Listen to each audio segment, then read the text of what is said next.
100 میں 2.5 روپے، 1000 میں 25 روپے، 1 لاکھ میں 2500 روپے. تو جو مالیت بنتی ہے اس کا 2.5% جو ہے وہ زکوٰۃ میں دینا ضروری ہے.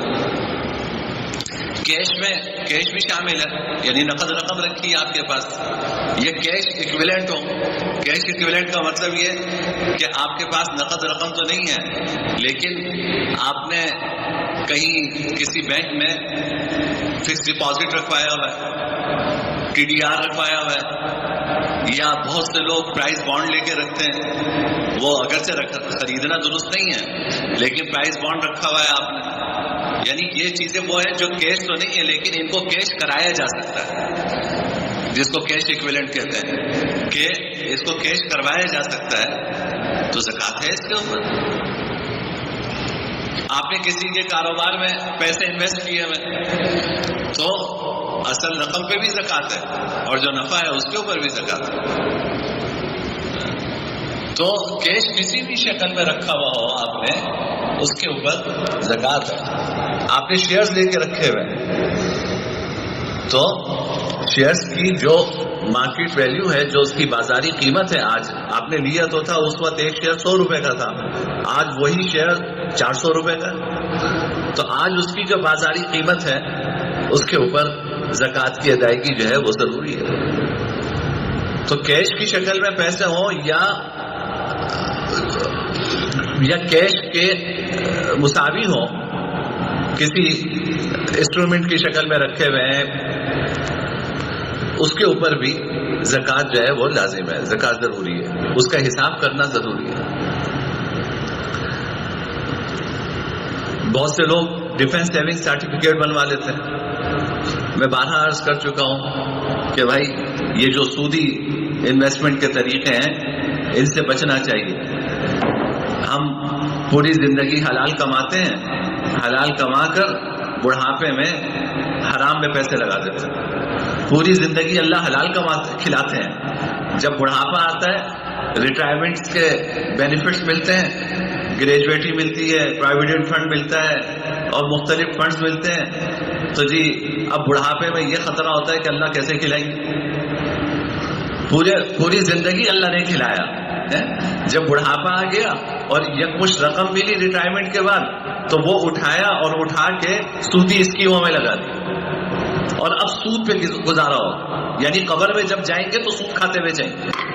اللہ ہم سب کی حفاظت فرمائے. سود کا حدیث نے فرمایا کہ سود کا اتنا گناہ ہے کہ اس کا ادنا گناہ نعوذ باللہ اپنی ماں سے زنا کے برابر ہے. ادنا گناہ بھی اتنا ہے جیسے کوئی شخص اپنی ماں سے منہ کالا کر. تو لوگ معمولی سمجھتے ہیں کہ کیا ہوا، اب بڑھاپے میں کام نہیں کر سکتے تو کیا کریں، قومی بچت اسکیم میں پیسے لگا دیے، کسی سودی بینک کے TDR میں فکس ڈپازٹ میں پیسے لگا دیے، وہاں سے سود آ رہا ہے، اب اس سے گھر کا خرچہ چل رہا ہے. تو یعنی تصور کرو بھائی کہ جتنا عمر بڑھ رہی ہے اتنا میں اپنی قبر کے قریب ہو رہا ہوں.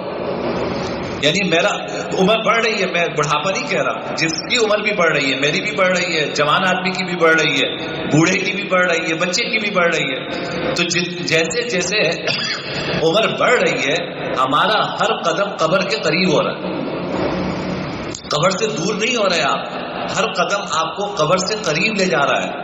تو جیسے جیسے قبر کے قریب پہنچ رہے ہیں ہم اتنے بے فکر ہوتے جا رہے ہیں. تو اس لیے یہ جو سودی اسکیموں میں پیسے لگائے ہوئے ہیں اس کے سود پر زکوٰۃ نہیں ہے. وجہ یہ ہے کہ حرام کے اوپر زکوٰۃ نہیں ہوتی، لیکن جو پرنسپل اماؤنٹ ہے اس کے اندر، یعنی جو اصل رقم آپ نے لگائی تھی اس کے اوپر زکوٰۃ ادا کرنا یہ آپ کی ذمہ داری ہے. اسی طرح سونا ہے اس کے اوپر بھی زکوٰۃ ہے. اب چاہے وہ مرد کے پاس ہو یا عورت کے پاس ہو، آپ نے کوئی سونے کی ڈلی لے کے رکھی ہوئی ہے، سونے کا کوئی سکہ لے کے رکھا ہوا ہے، یا ہماری ماں بہنوں کے پاس، بیٹیوں کے پاس زیور ہے جو سونے کا وہ استعمال کرتی ہیں، تو اس زیور پہ بھی زکوٰۃ ہے. اور آج چھوٹا زیور بھی اس کی بازار میں قیمت 1,80,000 سے تو زیادہ ہوگی.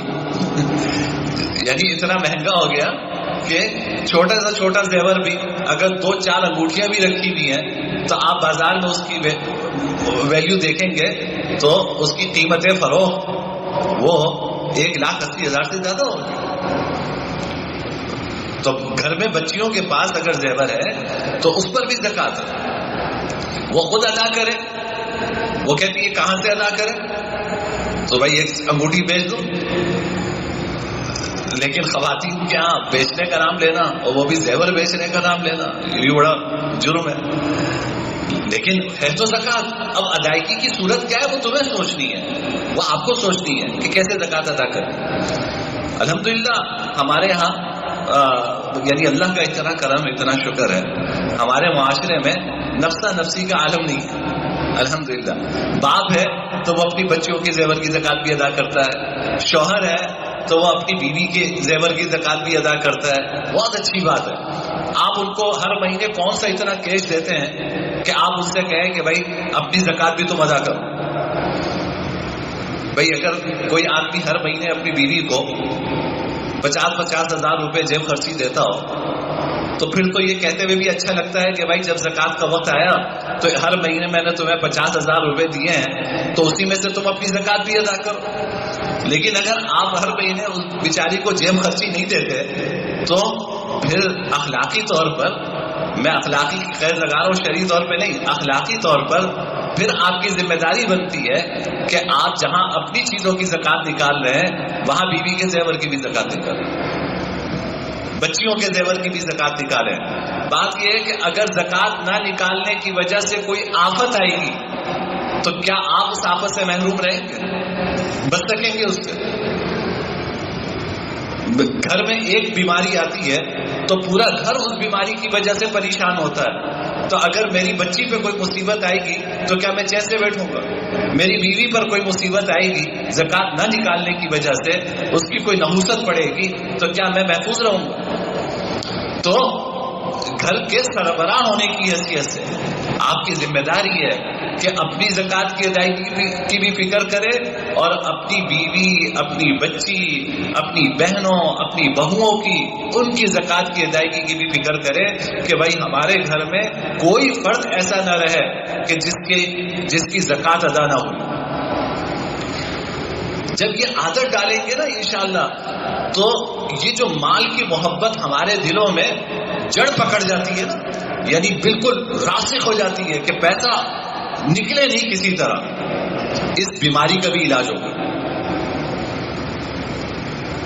فجر کے بعد صدقات کے اوپر بات ہو رہی ہے. میں اس موضوع پہ تفصیل سے بات اس لیے کر رہا ہوں کہ یقین جانیے میں نے اپنی آنکھوں سے ایسے بھائیوں کو دیکھا ہے کہ گھر میں لاش پڑی ہے لیکن آپس میں لڑ رہے ہیں کہ کفن کے پیسے تو دے گا یا میں دوں گا.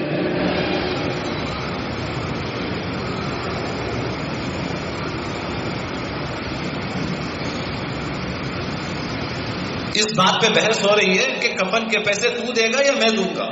ایمبولینس میں ابا کی لاش آئی ہے, اس کے ایمبولینس والے کو کرایہ تو دے گا یا میں دوں گا. یہ نوبت ایسی نہیں آتی, یہ نوبت ایسے نہیں آتی. یہ دل جو ہے نا یہ پتھر ہو جاتا ہے اس پیسوں کی محبت میں. یہ دل پتھر ہو جاتا ہے. جب پتھر ہوتا ہے تو پھر یہ وقت آتا ہے. اس لیے میں کہتا ہوں کہ بھائی قبل اس کے کہ ہمارے دل وہ پتھر کے دل بن جائے, ہماری آنکھیں پتھر کی ہو جائیں, ہمارے آنسو خشک ہو جائیں, ہمارے دل میں نرمی اور رقت ختم ہو جائے, اس سے پہلے پیسے خرچ کرنے کی عادت نکالو زکات, نکالو صدقات, تاکہ جب انسان خرچ کرتا ہے تو پھر یہ اس دل سے مال کی محبت کم ہو جاتی ہے اور اعتدال میں آ جاتی ہے. ورنہ تو یہ جھگڑا ہوگا. آج بھی لڑ رہے ہر جگہ ہے. ہماری سوسائٹی میں بہت سارے واقعات ہیں, ایک انچ کے اوپر لڑائی ہو رہی ہے. بھائی بھائی کی شکل نہیں دیکھ رہا, کوئی حق چھوڑنے کو تیار نہیں ہے. حالانکہ حدیث میں آیا کہ اگر کوئی شخص حق پر ہوتے ہوئے اپنا حق چھوڑتا ہے تو میں اس کو جنت کے بیچوں بیچ محل کی ضمانت دیتا ہوں.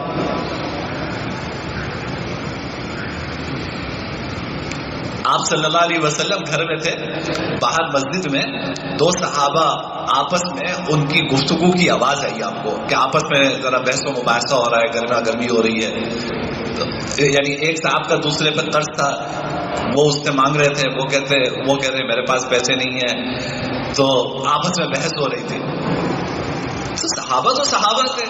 آپ صلی اللہ علیہ وسلم نے اپنے دروازے کا پردہ ہٹایا اور ہٹا کر جو صاحب مطالبہ کر رہے تھے، دونوں صحابی تھے، محبوب صحابہ تھے، جو مطالبہ کر رہے تھے نا، ان کو یوں اشارہ کیا ہاتھ سے.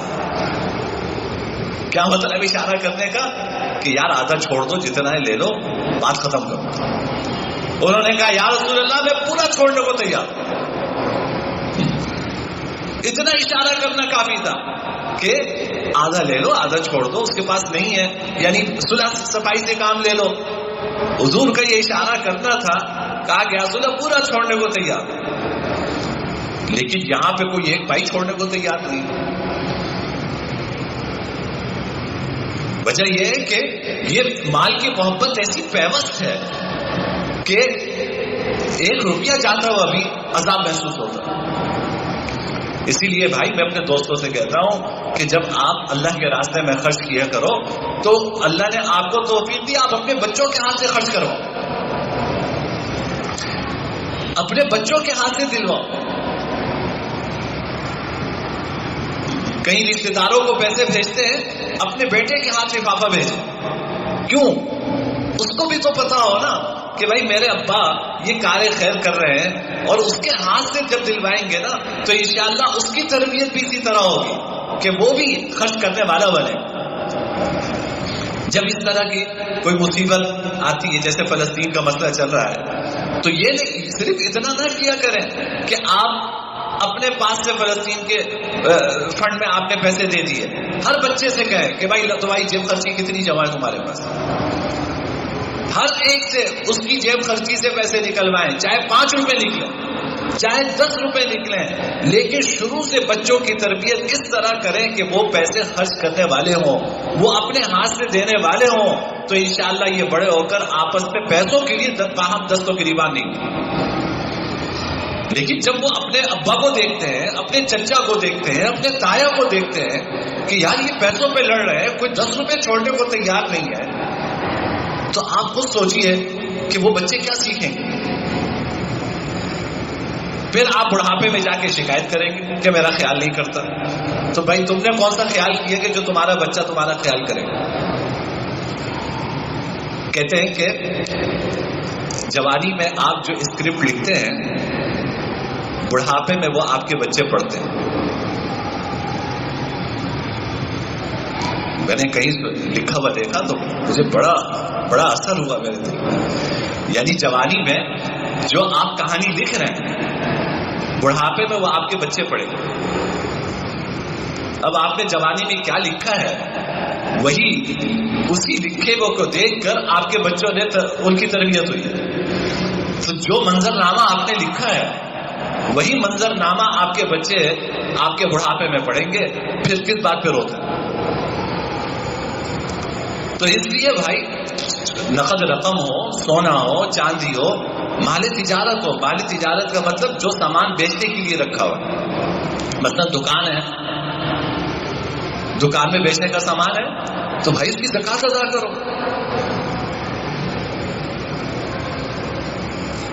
میرا جتنا تعلق ہے مسائل کے حوالے سے لوگوں سے میرا رابطہ رہتا ہے، میں یقین کیجئے میں اگر بہت محتاط الفاظ بھی استعمال کروں تو 90% دکاندار کارخانے دار ایسے ہیں جو صحیح زکات ادا نہیں کرتے.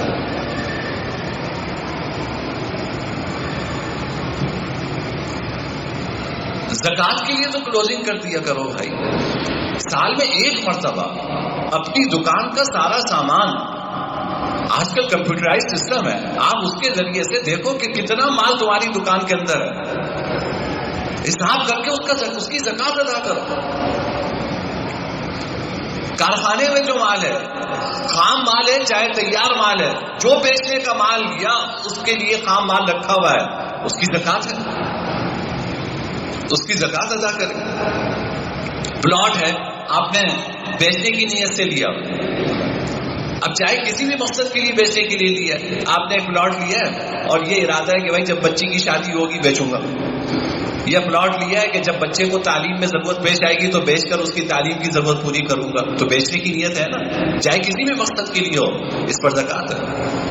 یا انویسٹمنٹ کے لیے پلاٹ لیا ہوا ہے کہ بھائی پیسے بڑھ جائیں گے جب پلاٹ کے تو پھر بیچ دوں گا، اس پہ زکات ہے.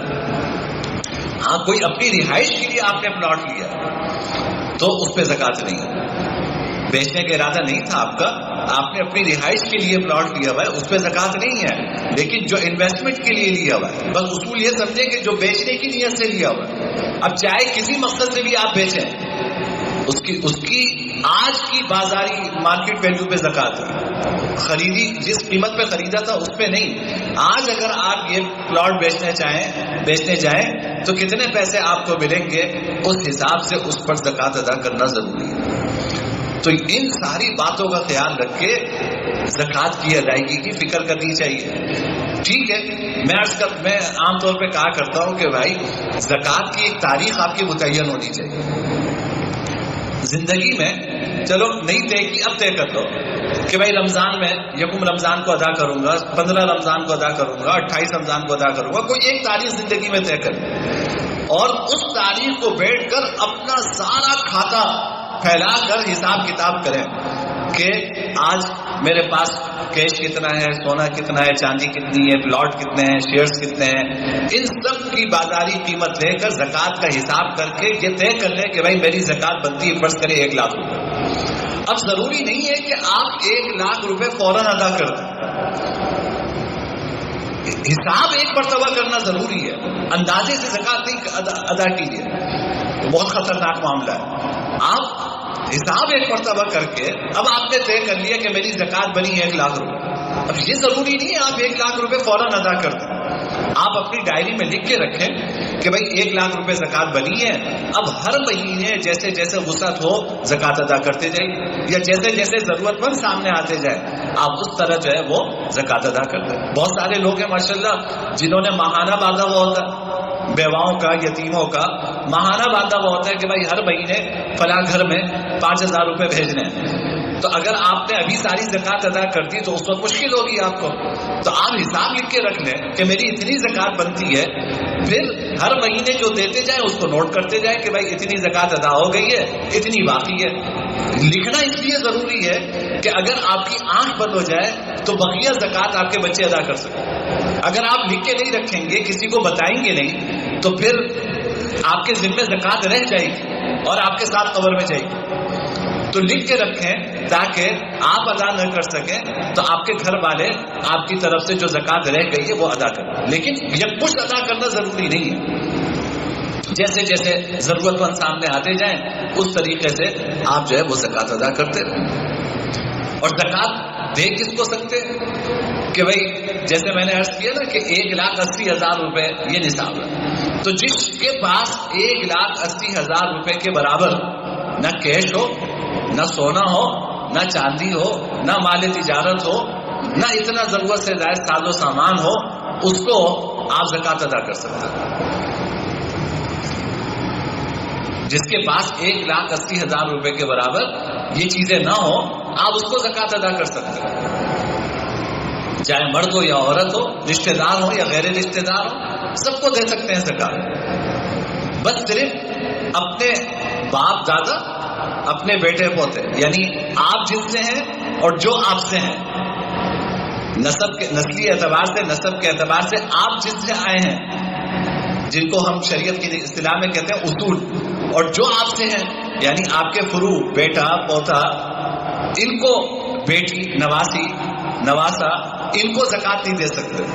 باقی جتنے رشتہ دار ہیں، چچا ہیں، تایا ہیں، بھائی ہے، بہن ہے، سسرالی رشتہ دار ہیں، ان سب کو آپ زکات دے سکتے ہیں. اور سب سے پہلے زکات کی ادائیگی رشتہ داروں سے کرنی چاہیے. ان کا سب سے پہلے حق ہے کہ آپ کے رشتہ داروں میں جو زکوٰۃ کے مستحق ہیں سب سے پہلے آپ ان کا خیال کریں، اس کے بعد پھر اور پھیلائیے اور آگے جائیے، مدرسے پھر مدارس ہیں، زکوٰۃ کی رقم سے ان میں ان کے ساتھ تعاون کریں۔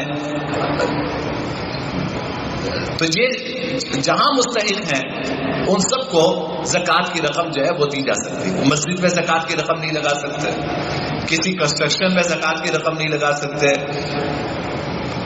بس آخری بات کہہ کے اپنی بات ختم کر رہا ہوں، یہ ذہن میں رکھیے، زکوٰۃ یہ غریبوں کا حق ہے، یہ غریبوں کا حق ہے۔ بڑے بڑے منصوبوں میں زکوٰۃ نہیں لگانی چاہیے، ہاں بڑے بڑے منصوبوں میں زکوٰۃ نہیں لگانی چاہیے۔ ایک جی ڈیم بن رہا ہے تو چلو ساری زکوٰۃ وہاں دو، ڈیم میں زکوٰۃ نہیں لگتی۔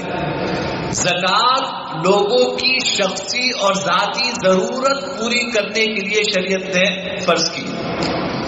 میری جو پرسنل ضرورت ہے، شخصی اور ذاتی ضرورت ہے ایک مستحق کی، ایک غریب کی، اس ذاتی ضرورت کو پورا کرنے کے لیے شریعت نے زکوٰۃ فرض کی۔ بس یہ اصول ذہن میں رکھیں۔